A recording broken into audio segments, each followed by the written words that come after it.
আপনারা সবাই যে যেখানেই আছেন ভালো আছেন এবং ভালো থাকুন, এটাই আমাদের প্রত্যাশা। আজকে আমরা দেখব মাটির শৈল্পিক ব্যবহার। মাটি শব্দটি অনেক অর্থে ব্যবহার হয়ে থাকে। মাটি থেকেই শুরু, মাটিতেই সব শেষ।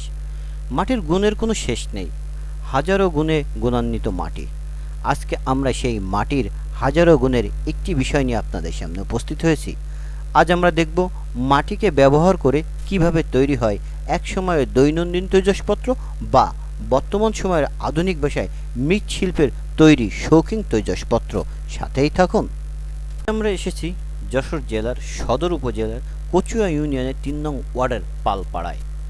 এখানে বিলুপ্ত প্রায় মৃৎশিল্প গোষ্ঠীর কিছু সংখ্যক মানুষ এখনও এই পেশাকে ধরে রেখেছেন। এখানে রয়েছে প্রায় ৩৫ থেকে ৪০টি পরিবারের একটি মৃৎশিল্প গোষ্ঠী। চলুন দেখে আসি তাদের মাটির ব্যবহার ও হাতের নৈপুণ্য। সাথেই থাকুন। ঘুরছে চাক, তার উপরে কাদামাটির দলা। এই কাদামাটির দলাকে একজন মৃৎশিল্পী তার হাতের নিপুণ দক্ষতা দিয়ে গড়ে তুলছেন একটি মাটির পণ্য। মৃৎশিল্প মানে মাটির শিল্প। তথ্য প্রযুক্তি, বিজ্ঞান নির্ভর সমাজ ব্যবস্থা ও এখনকার আধুনিক সভ্যতার সমাজে পেশা হিসেবে মৃৎশিল্প এখন হুমকির মুখে। একটি সময় বাংলার প্রতিটি ঘরে মাটির তৈরি বিভিন্ন জিনিসপত্র ছিল সংসারের প্রধান তৈজসপত্র। প্রতিটি সংসারেই হাঁড়ি, পাতিল, থালাবাটি, গ্লাস সহ নিত্য প্রয়োজনীয় সকল তৈজসপত্রই ছিল মাটির তৈরি। কিন্তু এখনকার সময়ে বিজ্ঞান নির্ভর ও আধুনিক সভ্যতার সমাজে বাংলার প্রতিটি ঘর বা সংসারের সেই মাটির তৈরি জিনিসপত্রের স্থান বর্তমানে দখল করে নিয়েছে প্লাস্টিক ও অ্যালুমিনিয়ামের তৈরি পণ্য, যার ফলে মৃৎশিল্পের বাজার অনেকটাই বিলুপ্তির পথে। আর তাই অনেকেই ছাড়তে বাধ্য হয়েছেন এই পেশা। আমাদের দেশে মৃৎশিল্পের তৈরি পণ্য পূর্বের ন্যায় দৈনন্দিন চাহিদা কমলেও তথ্য প্রযুক্তির কল্যাণে শৌখিন তৈজসপত্রের তালিকায় দেশে বিদেশে কিছুটা স্থান করে নিতে পেরেছে আধুনিক ডিজাইনের মাটির তৈরি কিছু পণ্য। আর সেই কারণেই দেশের বিভিন্ন স্থানে স্বল্প সংখ্যক কিছু মানুষ নানামুখী প্রতিকূলতার মধ্য দিয়েও ঐতিহ্যবাহী এই পেশাকে ধরে রেখেছেন এখনও।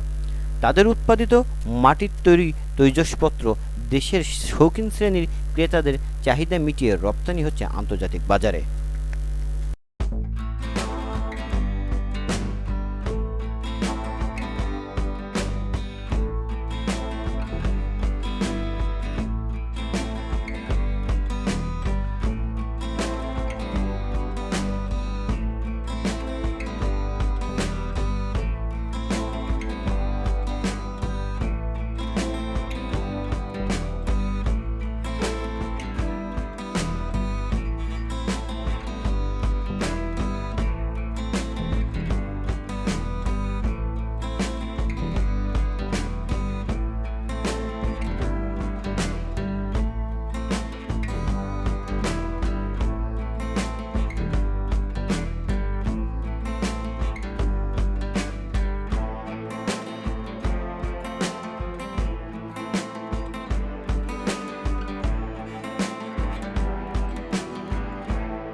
এগুলোকে পিচও বলতে পারেন, বাটিও বলতে পারেন, খোরাও বলতে পারেন, যে যেটা বলে।